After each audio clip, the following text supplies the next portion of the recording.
We're talking about the Russo brothers next, John. This is away from Marvel though, and it's coming in from Screen Rant. It's the Grey Man movie, filming start marked by Russo brothers Clapboard image. That's not great news, but it gets us talking. It's great news, Stephen, for this the movie, Grey Man, though, John, because we've not really talked about it too much, and it sounds like a very, very promising movie. I'll just read a little bit of the synopsis here, John, yes, just for anyone that's not familiar with it. I wasn't till recently.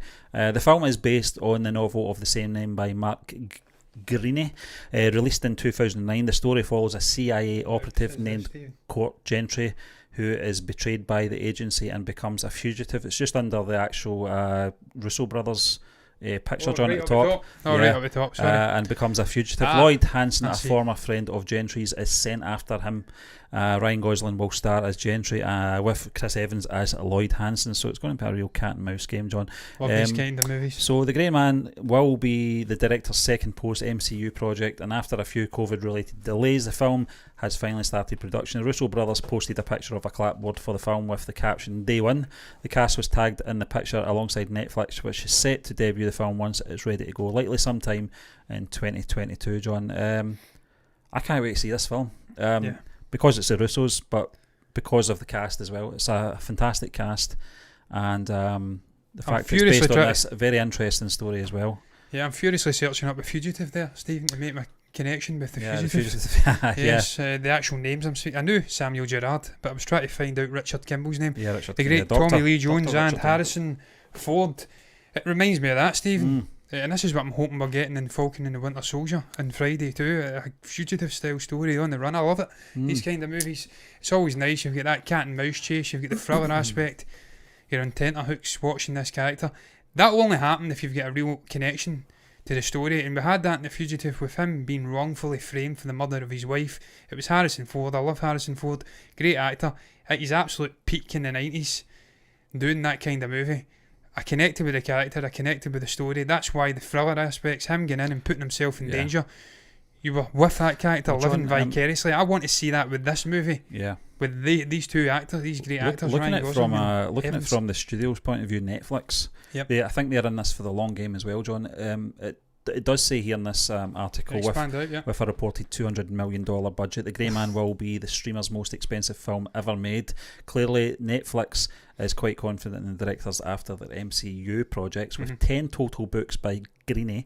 The streamer is likely hoping to turn the film into a long-running franchise, and with two of the Hollywood's hottest actors on its centre, that won't come cheap. But no, John, if the film's a success, it will not matter, will it? No. Luckily, the Russo brothers already have a good track record with Netflix after they produced the 2020 action thriller Extraction, starring another Avenger in Chris Hemsworth. That was decent. That was a decent movie, Stephen. It wasn't mind-blowing. They've done Cherry with Tom Holland as well. I've seen bits and bobs of that. That looks decent. Tom's a great actor. He's great at doing those different little things from Spider-Man. Stephen, if you're going to spend $200 million on a movie, and it's going to be your most expensive project to date, and they're raking the money and they've put the prices up. Yeah. You do it for the Russos, you do it for Chris Evans, you do it for Ryan Gosling. It is Ryan Gosling, isn't it? It ain't Reynolds, I keep thinking it's Reynolds. Gosling, Gosling. So, two high calibre A-list actors, high calibre, prominent directors. The story's there. It's getting adapted from an award-winning book, I think. So, it's an interesting story. It's got the potential to be a franchise expanding out into a greater universe with two amazing actors. Whether they continue through is another thing entirely. You could do spin-offs. We get a spin-off of The Fugitive, didn't we? With the actual coppers, Gerard and his team. So there's potential there. They make the investment. What would you call it? I don't know. There's a term for taking a risk with money. Yeah, it's gift to receive. Speculate to accumulate. Yep. You do that with these actors, you do it with these directors, you'll make the money. Stephen, man, what was it? Extraction, but the other one with Seven Underground or something with Ryan Reynolds. It wasn't a great movie. It was hugely watched. It brought subscribers in. They need movies like this. They need to be working with people like this, with Disney Plus, gaining day in, day out subscribers. They are in a battle for their lives with Amazon and Disney and that other horrendous one. I've totally blanked on it. Universal. Shit. Yeah. I can't even recall the name of it. It's that bad, but it's Peacock or some shit like that. Right, okay. Didn't even I know that, remember, John. I probably said Peacock because I've got the Peacocks from the X-Files in my brain. I don't know why. I think it is Peacock though. Imagine them running in the studio.